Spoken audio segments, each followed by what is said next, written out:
राधे राधे जी। कैसे हैं आप सब। ईश्वर से प्रार्थना है, गोविंद से प्रार्थना है, सभी कुशल मंगल होंगे, खुश होंगे, स्वस्थ होंगे, अपने जीवन में जहाँ भी होंगे बहुत बहुत बहुत खुश होंगे। गीता में क्या है कि श्री वेदव्यास जी ने महाभारत में गीता का वर्णन करने के उपरांत कहा था कि गीता सुगीता कर्तव्या कि मन्ये शास्त्र विस्तरे या स्वयं पद्मना भस्य है मुख पद्मा द्विनी श्रिता। गीता सुगीता करने योग्य है, अर्थात श्री गीता जी को भली प्रकार पढ़कर अर्थ और भाव सहित अंतःकरण में धारण कर लेना मुख्य कर्तव्य है, जो कि स्वयं पद्मनाभ भगवान श्री विष्णु जी के मुखारविंद से निकली हुई है। अन्य शास्त्रों के विस्तार से क्या प्रयोजन है। स्वयं श्री भगवान ने भी इसका महात्म्य वर्णन किया है।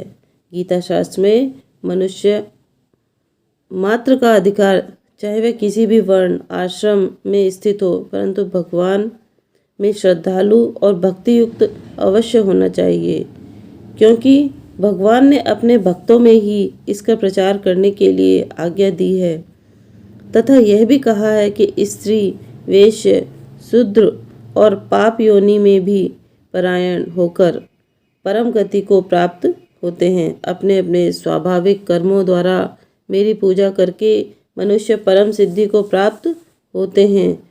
इन सब पर विचार करने से यही ज्ञात होता है कि परमात्मा की प्राप्ति में सभी का अधिकार है, परंतु उक्त विषय में मर्म को न समझने के कारण बहुत से मनुष्य, जिन्होंने श्री गीता जी का केवल नाम मात्र ही सुना है, कह दिया करते हैं कि गीता तो केवल सन्यासियों के लिए है।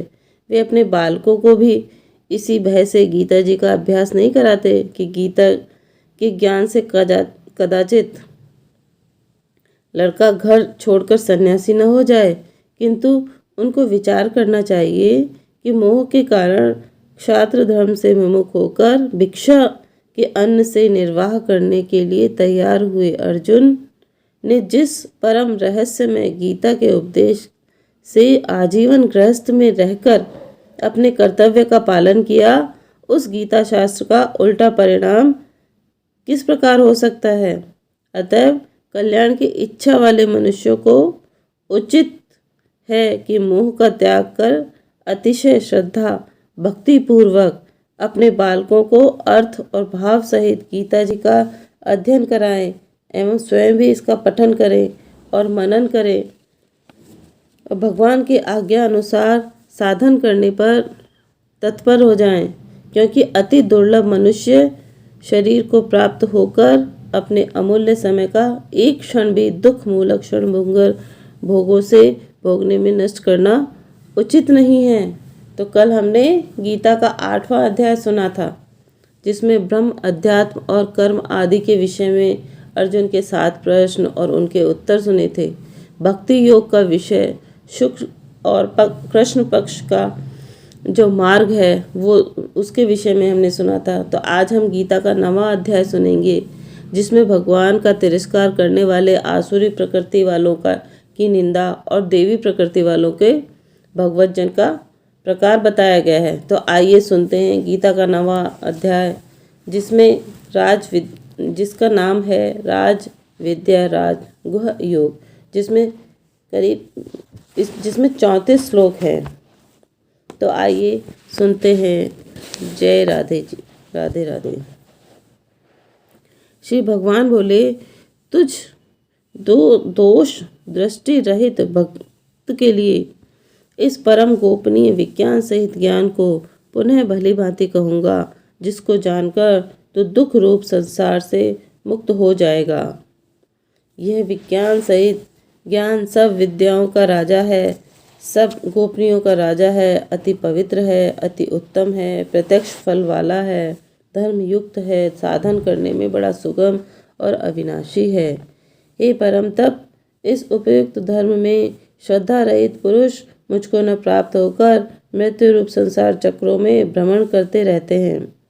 मुझ निराकार परमात्मा से यह सब जगत जल से बर्फ से सदृश परिपूर्ण है। सब भूत मेरे अंतर्गत संकल्प के आधार स्थित हैं, किंतु वास्तव में मैं उनके स्थित नहीं हूँ। वे सब भूत मुझ में स्थित नहीं हैं, किंतु मेरी ईश्वरीय योग शक्ति को देख भूतों का धारण पोषण करने वाला और भूतों को उत्पन्न करने वाला भी मेरा आत्मा वास्तव में भूतों में स्थित नहीं है।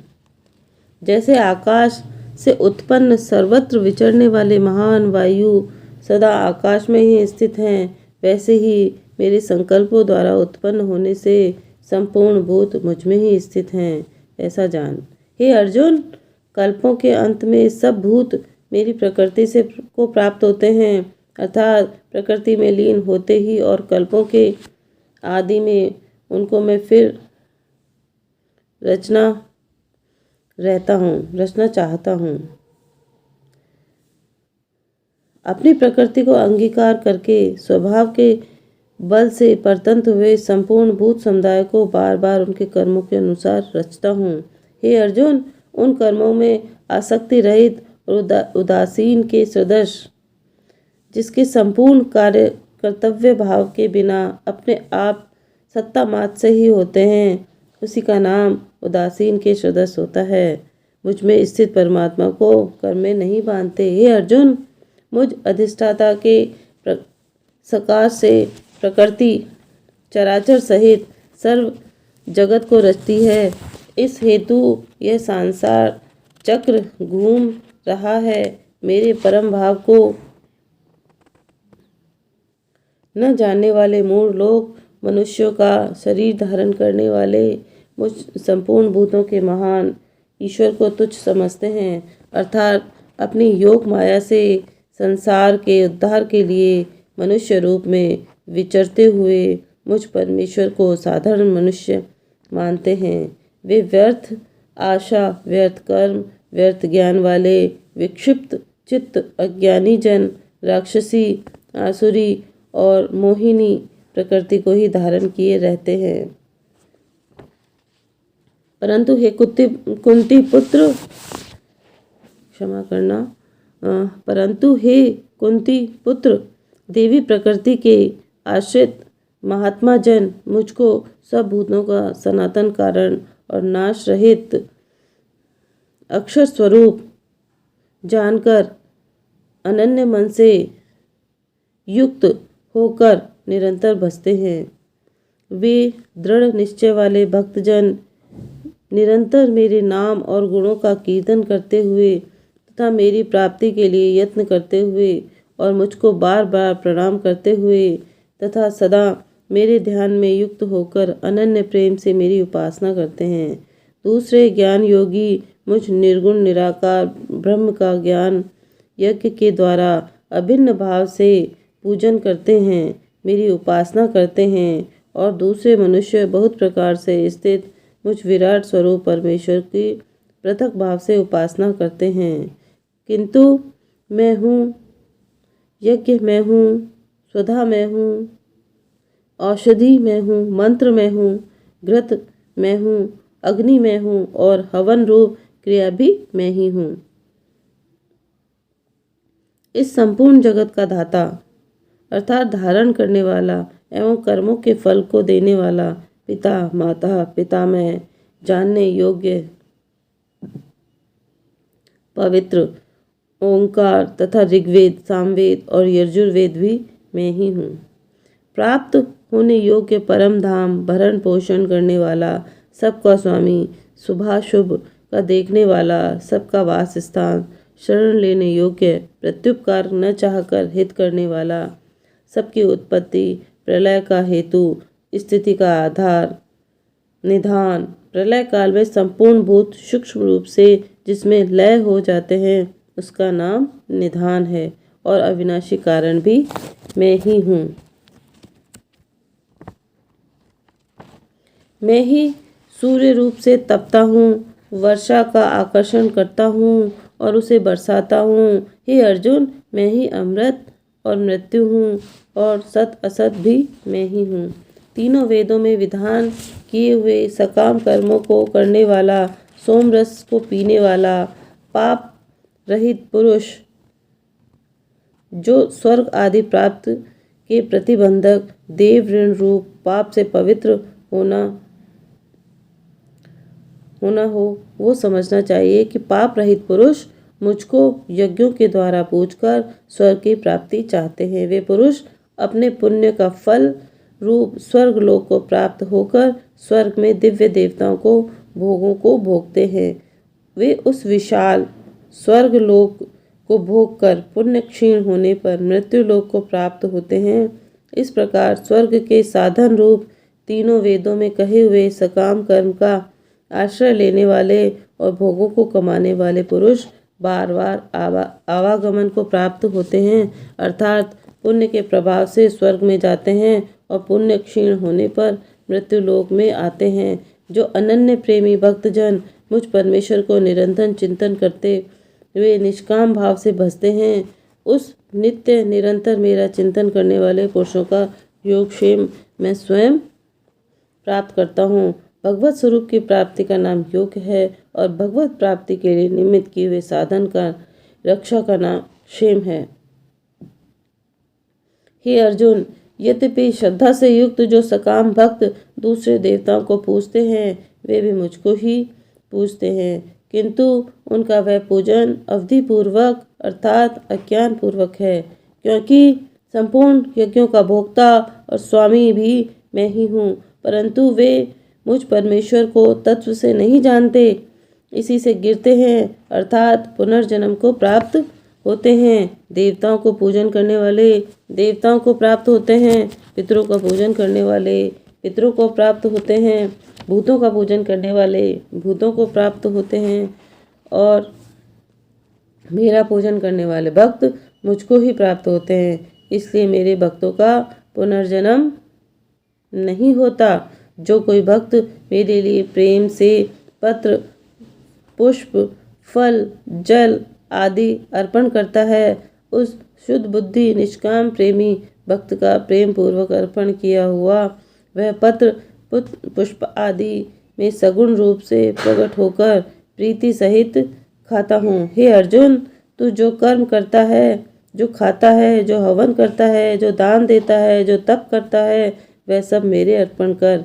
इस प्रकार जिसमें समस्त कर्म मुझ भगवान के अर्पण होते हैं वे संन्यास योग से युक्त चित्त वाले तो शुभाशुभ फल कर्म बंधन से मुक्त हो जाएगा और उनमें मुक्त होकर मुझको ही प्राप्त होगा। मैं सब भूतों में समभाव से व्यापक हूँ, न कोई मेरा प्रिय है न प्रिय है, परंतु जो भक्त मुझको प्रेम से भजते हैं वे मुझको ही और मैं भी उनमें ही प्रत्यक्ष प्रकट होता हूँ।